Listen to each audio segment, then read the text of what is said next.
के कृषि भवन में देर शाम तृणमूल कांग्रेस के जो सांसद हैं और जो नेता हैं उन्होंने भारी भरकम हंगामा किया। ये सभी नेता केंद्रीय मंत्री साध्वी निरंजन ज्योति से मिलने पहुंची थी, मगर वहां पर धरने पर बैठ गए।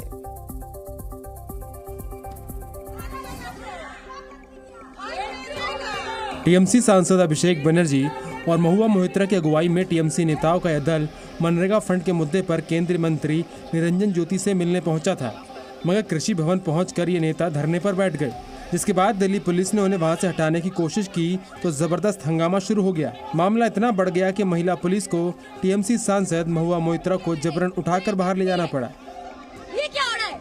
एक एमपी के साथ ऐसा कर रहे हैं आप लोग? यही है क्या कर रहे हैं? वो एक एमपी। पुलिस ने टीएमसी सांसद अभिषेक बनर्जी और महुआ मोहित्रा को वहां से हटाने के बाद हिरासत में ले लिया। इस पूरे हंगामे के बाद टीएमसी सांसद अभिषेक बनर्जी ने पुलिस की बदसलूकी के खिलाफ 5 अक्टूबर को बंगाल में राजभवन अभियान चलाने का ऐलान किया है। अभिषेक बनर्जी ने कहा कि वो राज्यपाल से मिलकर उन्हें 50 लाख पत्र सौंपेंगे।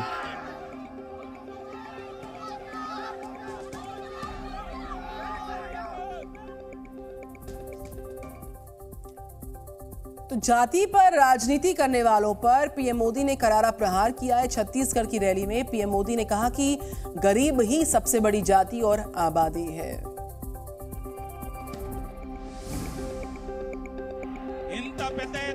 जाति का शोर इन दिनों सियासी गलियारों में खूब गूंज रहा है। आगामी विधानसभा चुनावों की रैलियों में भी आप पार्टियां इसे लेकर ऐलान भी करने लगी है। पीएम मोदी ने विपक्ष के इन सभी वादों पर बड़ा हमला बोला। मंगलवार को छत्तीसगढ़ में पीएम मोदी ने कांग्रेस समेत विपक्ष पर जमकर निशाना साधा। कांग्रेस किसी भी कीमत पर देश के हिंदुओं को बांटकर भारत को तबाह कर देना चाहती है। कांग्रेस गरीबों को बांटना चाहती है।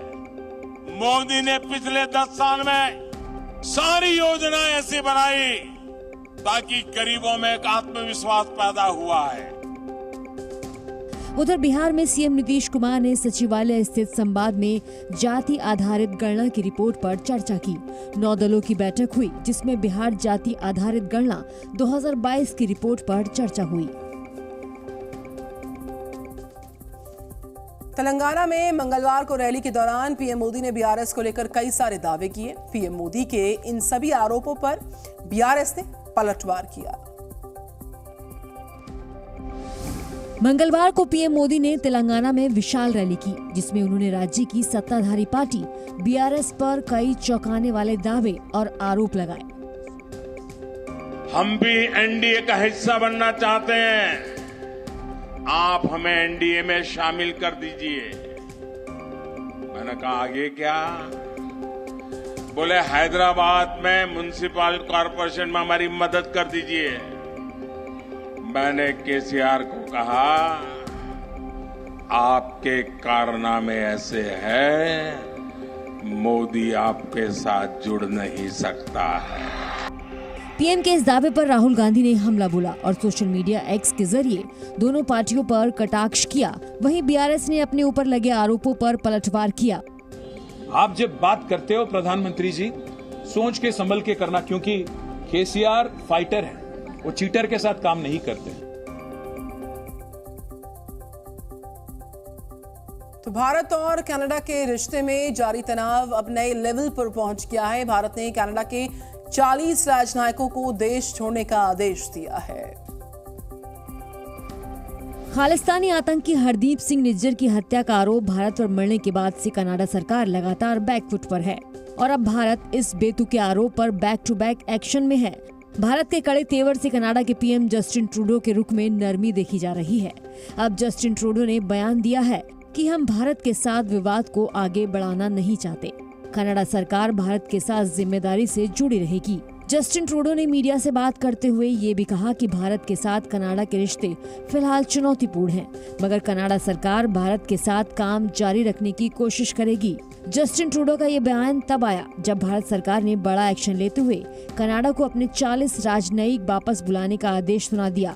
भारत ने कनाडा को अपने राजनयिक वापस बुलाने के लिए 10 अक्टूबर तक का अल्टीमेटम जारी करते हुए तय समय के बाद उनकी तमाम सुविधाएं खत्म करने की चेतावनी दी है। भारत का कहना है कि कनाडा सरकार भी नई दिल्ली में उतने ही राजनयिक रखे जितने भारत के कनाडा में हैं।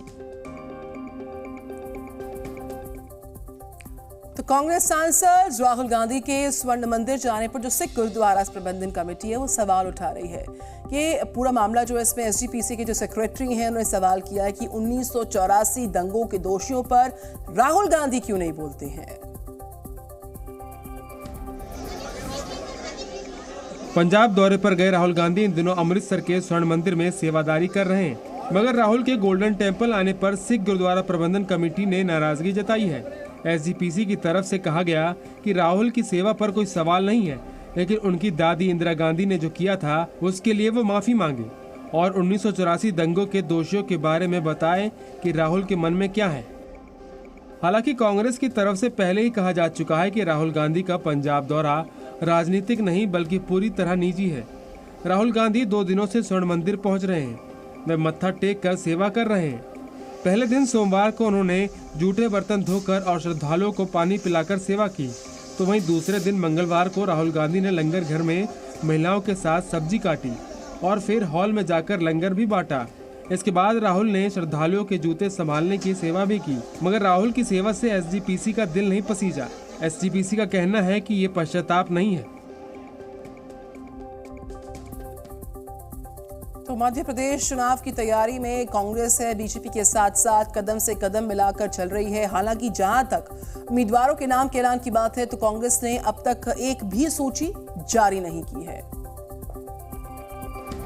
मध्य प्रदेश में सत्ता वापसी के लिए कांग्रेस जी तोड़ कोशिश कर रही है। वैसे तो पार्टी हर चाल बीजेपी के साथ साथ चल रही है, लेकिन जहां तक उम्मीदवारों की बात है पार्टी अब तक साफ नहीं कर पाई है कि उसकी सेना में कौन कौन शामिल है। माना जा रहा है कि कांग्रेस प्रदेश में मौजूदा विधायकों में से कुछ के टिकट काट सकती है।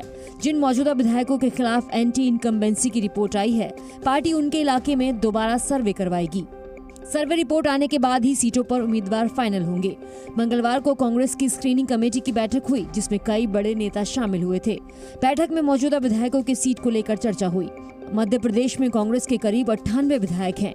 स्क्रीनिंग कमेटी इससे पहले करीब 100 विधानसभा सीटों पर चर्चा कर चुकी है। मध्य प्रदेश में कुल 230 विधानसभा सीटें हैं। सूत्र के मुताबिक कांग्रेस पार्टी इसी हफ्ते केंद्रीय चुनाव समिति की बैठक बुलाने की तैयारी में है।